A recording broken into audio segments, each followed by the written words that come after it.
Caitlin Clark didn't arrive like a rookie. She didn't ease into the spotlight or wait her turn. She detonated into the league, and the entire basketball world felt the tremor. In a single week, she wasn't just another player on the court, she was the story. Crowds swelled, cameras clicked, and every eye turned her way. That kind of surge doesn't just change the box score, it changes the air in the room. Coaches tightened their faces, smiles turned stiff, and behind microphones, the tone shifted from welcome to warning. Instead of celebrating her, some leaders tried to contain her. They clipped their praise, shifted the spotlight, or downplayed what everyone could see with their own eyes. A few went further, crossing lines you wouldn't expect from veterans of the game. The narrative stopped being about plays and started being about control, about who got to decide what Caitlin Clark's rise really meant. It wasn't chaos, it was coordinated. Push back, minimize, redirect, and make her carry the weight of all of it. The strategy was subtle at first. Coaches framed their comments carefully, packaging irritation as neutral observation.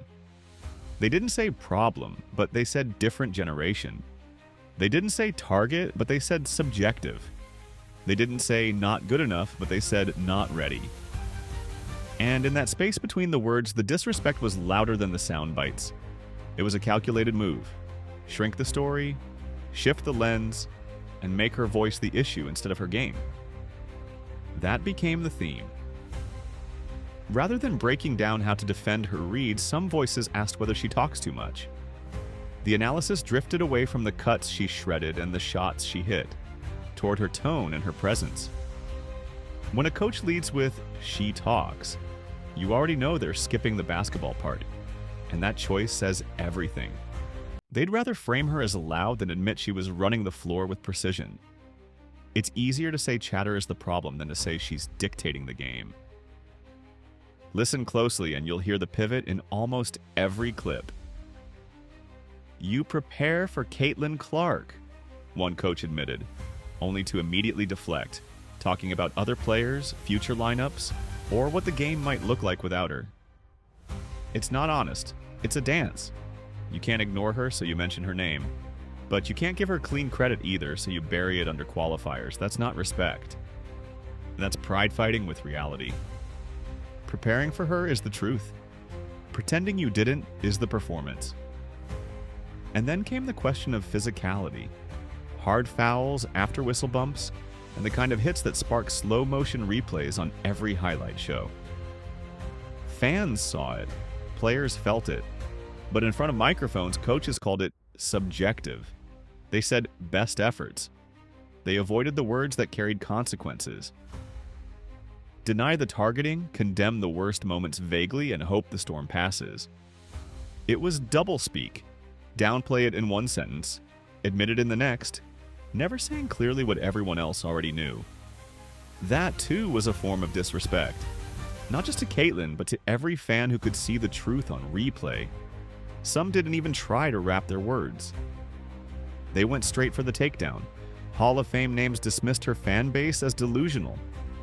They said she wasn't built for the league, that she wasn't quick enough, that her rookie class wasn't special. Harsh words aimed not at film breakdowns, but at undermining her presence. The irony? Inside the lines, teams structured their entire defensive schemes around her. You don't game plan your whole night around someone who doesn't matter. The louder the attempt to bury her in interviews, the clearer her threat became on the court. Even when opponents tried to erase her best moves with one whistle, the truth kept showing up. A single travel call was celebrated, as if it proved her left step back was solved. Coaches smiled, credited teammates, and acted like the problem had vanished. But the very next clean look went up the same way, and dropped. You can't erase skill with one referee's hand signal. Pretending you can is just another dodge. It sounds like strategy, but it's really denial. The shot kept falling, and that's what mattered. Other attempts were quieter, but no less dismissive. Some praised her teammates' speed or balance without naming the reason those traits suddenly looked so effective. They credited everyone around her while carefully steering the sentence away from her. But the highlights told the truth. Those teammates thrived because defenses bent toward Caitlin. The gravity she created was what opened the space. The refusal to name it didn't erase it. It only revealed how uncomfortable it made them to admit she was the center of everything. And when the altercations came, when emotions boiled over and rivalries hit center stage, those moments were sanded down too. A face-to-face clash was brushed off as a basketball play. Everyone saw the replays. Everyone knew it was more than that. But the words shrank the moment to the smallest box possible. It was denial disguised as professionalism. What it really said was, let's pretend this didn't happen, so we don't have to talk about it. But denial doesn't change the scoreboard, and it doesn't erase the footage replaying on every fan's screen. Through it all, Caitlin Clark answered the same way she always has. Not with rebuttals at the mic, but with plays that silenced the noise. She took the bumps, absorbed the stares, and hit the shots anyway. She threaded passes through pressure, pulled up from deep, and kept closing games. When coaches clipped her name out of their sentences, she carved her name into the final score. When they said she didn't like physicality, she played through contact and made the bucket. When they credited everyone but her, she forced them to tilt their defense her way until the floor bent around her. The irony is brutal. Every attempt to minimize her has only magnified her. The pushback, the clipped praise, the dismissive quotes, none of it shrinks her game.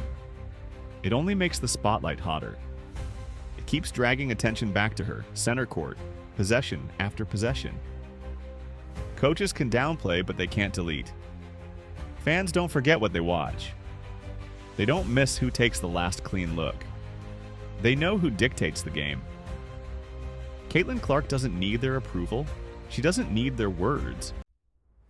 The game speaks for her louder than any press conference ever could. And what it keeps saying night after night is simple. Start with 22 or she'll decide how it ends.